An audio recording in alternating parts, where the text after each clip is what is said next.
What's up? This is Kobe Bryant from the Los Angeles Lakers. I just want to say good luck to l'équipe 21.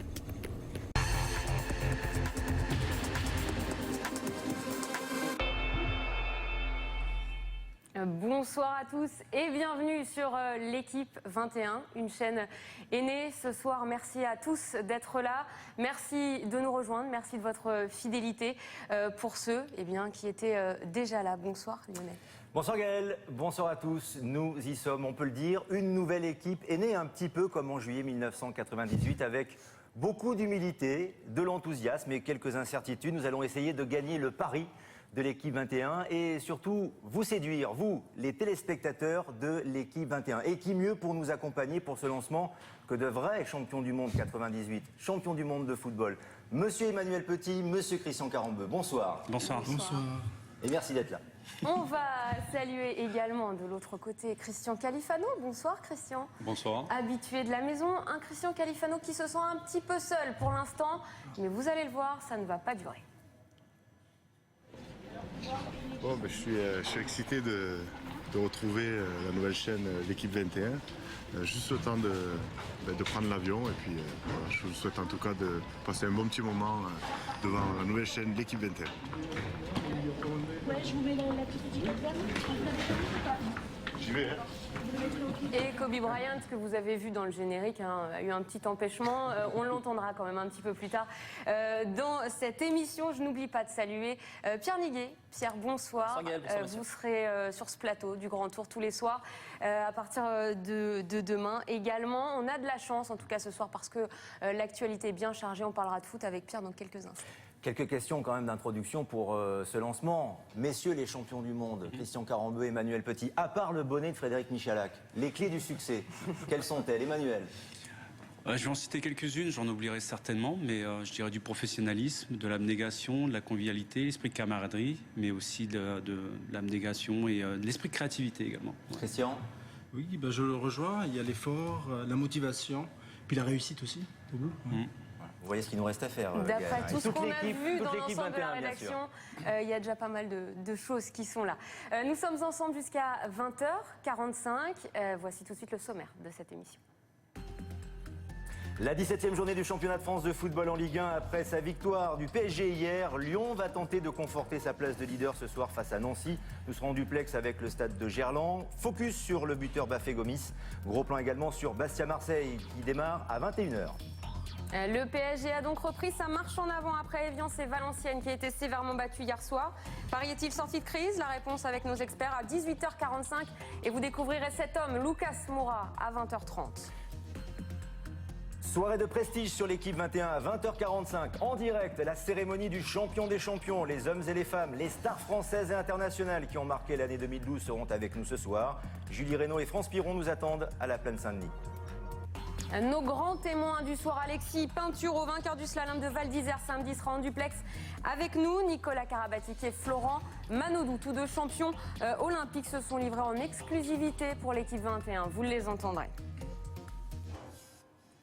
On n'oublie pas le Vendée Globe, bien sûr, dans une heure, avec Michel Desjoyaux, Louis Burton également, qui a abandonné sur ce Vendée. Il sera avec nous à 20h, le basket, avec Ali Traoré, à 19h30, pivot de l'équipe de France, bien évidemment. Mais place tout de suite à l'actualité numéro 1 du soir, Pierre. Le football, la 17e journée de Ligue 1 qui se poursuit. Et 6 matchs au programme, dont 5 qui débutent à 19h. Le match des extrêmes entre le leader Lyon, qui reçoit la lanterne rouge Nancy. Le champion de France en titre, Montpellier, se déplace du côté de Brest. En Bretagne, toujours Lorient accueille Sochaux. Et puis à 21h, cette rencontre dans un stade à huis clos. C'est rare de voir Furiani à huis clos, mais Bastia-Marseille, cette 17e journée se terminera demain avec Bordeaux-Saint-Etienne. Et parmi les matchs phares du soir, vous en avez parlé, ce Bastia-Marseille. Nous serons en duplex tout à l'heure du côté de Fouriani, stade à huis clos. Ça va être un petit peu particulier. On va s'intéresser tout d'abord au match du soir. On va parler ensemble de ce Lyon-Nancy, un Olympique Lyonnais qui rassure une belle série, en tout cas une victoire dans le derby qui doit confirmer ce soir face à Nancy parce que ce dimanche, eh bien, ce sera un déplacement ô combien compliqué au Parc des Princes. Oui, c'est un choc avant la trêve hivernale, mais je dirais que Lyon est bien placé pour mettre la pression sur les Parisiens, surtout qu'on ne les attendait pas à ce niveau-là en début de saison. Je crois qu'ils sont revenus à des fondamentaux qui étaient leur force il y a une dizaine d'années. en puisant dans la formation, en formant des joueurs. Donc il y a un projet économique qui doit être viable avec le nouveau stade qui arrive. Donc pour l'instant, les Lyonnais sont très très bien placés. Ouais. Christian Corambeu, c'est quand même décourageant peut-être pour l'Olympique Lyonnais de jouer après le PSG qui a un peu assommé tout le monde hier. Non, je ne crois pas. Au contraire, c'est une motivation supplémentaire de voir qu'il y a un concurrent direct qui est là, qui est présent. Donc au contraire, ils doivent justement accélérer et plutôt continuer leur... L'OL est pour vous le concurrent direct du PSG? Le seul aujourd'hui? Ils occupent la première place, même si c'est vrai qu'il y a quand même d'autres qui peuvent être à cette place-là, comme Marseille qui est malheureusement inexistant. Et bien sûr Saint-Etienne qui peut revenir, on ne sait jamais. Il y avait 5 points d'écart entre les deux équipes avant cette journée. Évidemment, le PSG a grignoté un petit peu son retard avec sa victoire hier soir. On y reviendra aux alentours de 18h45. On va donner la parole maintenant à l'un des hommes forts de cet Olympique lyonnais, celui grâce à qui l'OL gagne souvent. C'est Bafétimbi Gomis, l'attaquant qui a déjà marqué en ce début de saison autant de buts que lors des 2 dernières saisons. Jérôme Marier l'a rencontré. Entretien.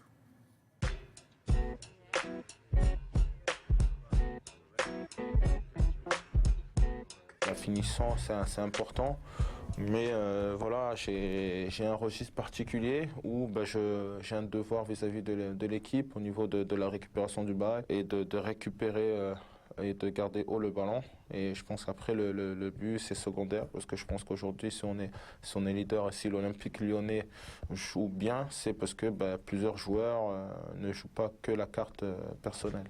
Secondaire peut-être, mais si Bafé Gomis marque autant cette saison, 10 buts en Ligue 1 après 16 journées, du jamais vu pour lui, eh bien c'est aussi grâce à la confiance de son entraîneur Rémi Garde. Il a eu un discours qui a été convaincant et il m'a dit voilà, moi tu me plais et puis on va faire la route ensemble. Et je pense que c'est une marque de confiance que je devais lui rendre. C'était un risque aussi de sa part de m'avoir fait confiance parce que j'aurais pu aussi péter les plans et pas avoir le rendement qu'on attendait de moi. Une réussite en club doublée d'une réussite en bleu. S'il n'est pas titulaire avec l'équipe de France, il est régulièrement appelé par Didier Deschamps et se montre même décisif en Italie. Le maillot bleu, l'autre élément clé de la réussite actuelle du Lyonnais. On a eu une belle discussion à son arrivée avec son adjoint Guy Stéphane et qui m'ont témoigné leur confiance. Et voilà, donc ça m'a donné de participer à tous les rassemblements, ça m'a donné un capital confiance assez important. J'ai pu aborder la saison de la meilleure des manières. Star d'une Ligue 1 dont il est le 3e meilleur buteur en activité, Gomis reste tout de même dans l'ombre de la véritable étoile de notre championnat. Je pense que tous les attaquants de Ligue 1 doivent le regarder et regarder ses déplacements parce qu'il a des déplacements intéressants. On a beaucoup à apprendre de Zlatan. Je pense que c'est une star, c'est la star de notre championnat. Je ne le jalouse pas non plus. Inclassable, Bafé Gomis c'est un personnage étonnant.